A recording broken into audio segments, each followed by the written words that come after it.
Thank you very much for all of you to attending this press event. My name is David Kuo. I'm the Director of Product Marketing, and today I want to provide you with an MHL update. Before I go into the technology introduction on MHL, I want to introduce Silicon Image. We're a company that focuses on high-definition connectivity, connecting devices to large-screen displays. We're the company that originally developed the DVI technology for the PC space, followed by HDMI for consumer electronics, and then now MHL for mobile to display connectivity. One of the major reasons that I'm here to talk today is the fact that the mobile market is very, very big. This is data from Instat, and it indicates that by 2015, there'll be 2.5 billion phones, tablets, and cameras. If you look at smartphones and tablets today, it has a lot of capability built in, including multimedia capabilities like camera and video capture, multimedia playback, computing power, broadband communication, as well as very strong gaming capabilities. While everybody in all the entire industry is talking about the dual-core, quad-core processors and CPUs, along with 3G, 4G, broadband communication, I want to highlight the video capability of these mobile devices. Okay? In the past few years, what we have noticed is the industry going from VGA, standard definition video support, to now today 1080p video encoding and playback. And gaming has gone from Angry Bird, casual gaming, to very serious gaming capabilities for these mobile devices. Now, for all the capability that's built into a smartphone, there's several usage constraints for the mobile device. The mobile device is constrained by the size of the display, ranging from 4-inch to 5-inch display. And the device is always running on battery, so the experience will always be dependent on the battery life for the mobile device. Lastly is that the device experience is always dependent on how a user, a consumer, interacts with the device. At Silicon Image, we view the smartphone, the mobile device, as the future of home entertainment, like a digital set-top box, like a Blu-ray player. We also see the mobile device as the next generation gaming console. With all the computing power built into the smartphone, we also see the mobile device as the future of PCs for productivity applications. Now with GPS, 3G, 4G radio, along with all the multimedia capability, we also see the smartphone play a very important role in automotive environment. If you look at all these different usage cases and different segments, connectivity to large displays from a mobile device is central to the consumer experience. That's why there's a need for optimal mobile connectivity solution, and this is what Silicon Image works with the mobile device and CE manufacturers to focus on. And this optimal mobile connectivity solution will focus to support on HD audio and video, interactive capabilities with no latency, address the mobile device form factor, address the battery life issue, and provide a solution that's easy for device manufacturers to design. And Silicon Image offers 3 different standard technology that provides this experience. First is HDMI, second is MHL, third is wireless HD, and all 3 provides the highest quality, interactive, real-time HD experience to the consumer. Now, HDMI specification was first introduced in 2002. The first product came out in 2003. And today, there's over 3 billion HDMI devices installed. Now, there's a lot of different type of HDMI products, from DTVs, Blu-ray players, to automobiles, and also smartphones. However, HDMI was designed to connect C devices like Blu-ray player to HDMI, and it's not optimized for mobile to display connectivity. And this leads us to MHL, or Mobile High Definition Link. MHL is a HD video standard using 5 wires that can provide 1080p 60 HD video. Okay. It also supports 3D video and 8-channel digital audio. MHL also provides a data back channel that allows a remote control function, and this allows the DT remote control through MHL to manage and navigate through the mobile device, UI, and menu when it's connected to MHL. All this are combined into a very low pin count 5-wire interface that is compared to the 19-wire HDMI interface. In addition, MHL is connector agnostic.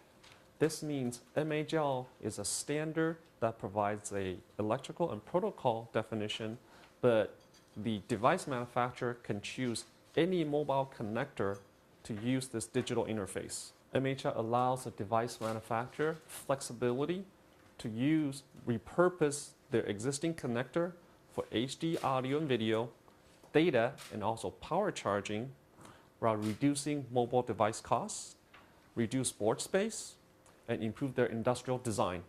MHL Ecosystem is growing very fast.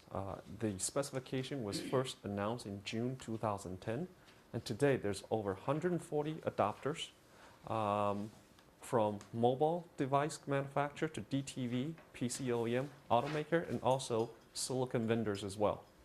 In addition, the MHL specification has been released, the compliant test spec has been released, the authorized test center is ready to allow device manufacturers to develop, test against the compliance, and release products to the market. Today, there's a wide variety of different MHL end products, from DTVs to smartphones to tablets to AV receivers, and a different variety of accessory products shipping. This is the reason for this is that there's a wide different number of companies providing silicon ICs for MHL transmitters, receivers, and switches already available, production ready, and spec compliant as well. To date, since beginning in 2011, there is over 100 million smartphones and tablets shipped with MHL technology. And this is a list of different DTVs and displays supporting MHL. As you can see, locally here in the Korean market, Samsung and LG both have DTV models shipping. In Japan, Sharp and Toshiba both provide MHL TVs. And Insignia is a Best Buy brand in the US, also supporting MHL. In addition to DTVs, Samsung and also LG provide PC monitors. And there's also Pico projector from a Taiwanese company called iTech that supports MHL that is now in the marketplace. On the mobile device side, as I mentioned before, there's over 100 million units of smartphones and tablets shipped by companies like Samsung, LG, Pantech, locally here in Korea. In China, Huawei, ZTE, Lenovo, Ace, Oppo. In Japan, Sony and Sharp. In Taiwan, HTC, all shipping MHL-capable mobile devices. In addition to displays and smartphones and tablets, we have also seen MHL being adopted in different media devices. Onkyo in Japan, for example, has released an AV receiver supporting MHL. Sharp in Japan also released a Blu-ray player with MHL input in the Japan market as well. In addition, we also see a very innovative device from Roku. Roku is a company in the US that became famous for selling set-top boxes that provide Netflix streaming, but they now have a device called the Roku Streaming Stick. They work with people like Best Buy to bundle the Roku stick along with the Insignia TV for the low-end DTV, but combined together, the Roku stick and the low-end MHL DTV is now a premium smart TV. We also see in Japan, Renesas is jumping on this streaming stick idea, providing a reference design for the streaming stick based on their silicon. We also see that folks providing solutions for the automotive market. There's a product called the Pioneer App Radio 2. It's an in-dash car receiver aftermarket product where you and I can purchase this product, install in your car. Now this is MHL enabled so that you can take your phone and stream your audio, your video content, along with your GPS location-based application on the automotive screen while charging your mobile device. There's also a wide variety of different accessory products. For example, MHL to HDMI adapters allows you to connect to legacy HDMI TVs. There's also MHL to VGA adapters, allowing MHL phones to connect to VGA projectors, and a lot of cradle concepts as well. To date, only the premium expensive smartphones like the Galaxy S2, the Galaxy S3 supports MHL. But we know that by end of this year, the MHL capability will be built into the mid-range smartphones. Instead of costing $400, $500 smartphones, $250 smartphones in the mid-range market will also support MHL. So we expect more models from more brands in different segments for smartphones, DTVs, AV receivers, monitors, and also Pico projectors and business projectors. We also see accessory makers coming up with different ideas around the MHL ecosystem, where companies are developing audio and video docks around the MHL smartphone and gaming docks around the MHL smartphone. So far, we've been talking about connectivity solution that uses and requires a cable to deliver the uncompressed video experience. Now I want to switch gear to talk about wireless HD solution. So Silicon also provides a solution called wireless HD based on a 60 gigahertz spectrum. So wireless HD is an uncompressed video technology that provides the highest quality 1080p 60 video with near zero latency to consumer. A very quick comparison between the 60 gigahertz wireless HD video solution compared to Wi-Fi based video solutions. With 60 gigahertz technology, the wireless HD technology, it provides an uncompressed HD video solution up to 1080p 60 Hz, while the Wi-Fi solution uses the shared 2.4 and 5 gigahertz spectrum that requires compression for the same video capability. Okay. With 60 gigahertz technology, there's a near zero delay where it's only 3 millisecond delay between interactivity and HD video compared to Wi-Fi based video solution that can add up to 1 second of latency between interactivity and also actual video. With the 60 gigahertz wireless HD technology, the video is being sent through a guaranteed bandwidth where there's no other interferences from other radio technology. This is different than the Wi-Fi based solution where it's a shared medium, meaning that the 2.4 and 5 gigahertz Wi-Fi spectrum is being shared with video and also data connectivity. With wireless HD and near zero latency, it's ideal for both streaming video and also gaming applications. With 2.4 and 5 gigahertz Wi-Fi video-based solution, it's probably just good enough for streaming video application like a DLNA, but with the up to 1 second of latency, it cannot support gaming applications very well. With wireless HD, what in fact the consumers are getting is additional 4 gigabits worth of data for HD video transfer for uncompressed video, while Wi-Fi based solution is a shared bandwidth and requires compression that adds video artifacts and that typically provides a bad consumer experience. With wireless HD, it provides a very good uncompressed video solution like using a cable, but now you're wirelessly sending the video. With the 2.4 or 5 gigahertz Wi-Fi solution, it requires a lot of CPU resources to support real-time, high-performance H.264 encoding. Okay. With that said, I want to switch gears and really talk about the approach to the standard that Silicon Image follows. Our approach with standard is to cooperate with the leading market creators and leading technology company and deliver new innovation that meet consumer demands. We have a very strong focus to build a diversified ecosystem around the technology that we work with the market creators to develop.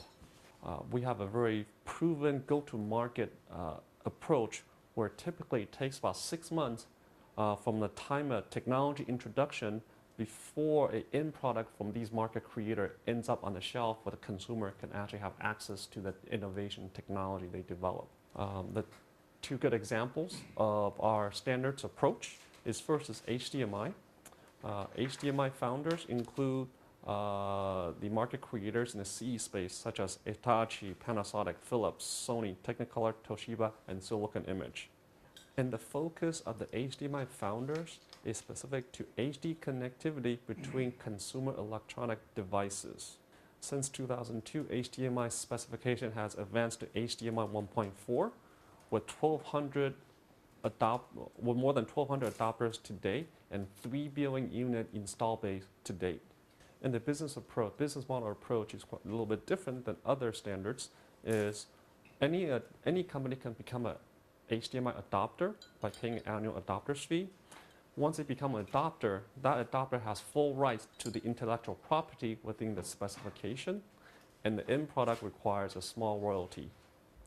The attach rate and the success of HDMI has been so well accepted by the market. We took the same approach to MHL, where the promoters are now between the mobile device manufacturer and CE OEMs like Nokia, Samsung, Sony, Toshiba, and Silicon Image. With specific focus on mobile to large display connectivity, the MHL specification, the first specification was released in June 2010. Today, it's MHL 2.0 release in April, and there's 145 adopters with over 100 million smartphone tablets already shipped as of 2011.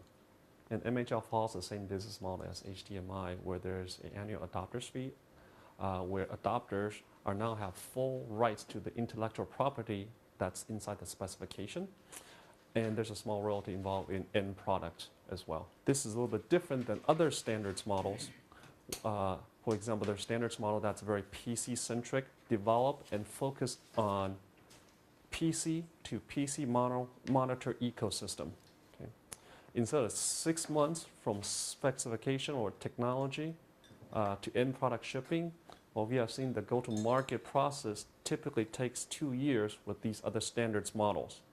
So one of these standards models is basically DisplayPort, managed by Video Electronic Standards Association, or VESA. And their focus really is PC to PC monitor connectivity. Right? The DisplayPort technology is at 1.2 revision right now. While we're seeing adoption in the PC ecosystem, the CE manufacturer and the mobile device manufacturers are not focusing on DisplayPort adoption. And the business model for VESA and DisplayPort is different than MHL and HDMI. Now, the specification is free to any company who becomes a VESA member by paying annual dues to VESA. While the standard is royalty-free, the VESA and DisplayPort standard is not license-free. There are very specific language inside the DisplayPort specification that says that the IP rights are subject to reasonable and non-discriminatory or RAN licensing terms by patent holders inside the specification. Right? And this is very dangerous for any adopters, because if you adopt this technology, even though it's royalty-free, you don't know which company has rights and claims to the technology defined in this standard, which means if you provide a solution, there's always somebody can come to you and request for a license fee because they have certain patents that reads on the DisplayPort specification. To summarize, HD connectivity to large displays is essential for the ultimate interactive experience from mobile devices to other devices. Silicon Image works with the market creators from each market segment and provide HDMI, MHL, wireless HD solutions for the best premium quality real-time HD experience in the mobile, CE, and also PC segments. And we deliver HD connectivity, wired or wirelessly, that just works in the ecosystem. Okay, but that's my presentation.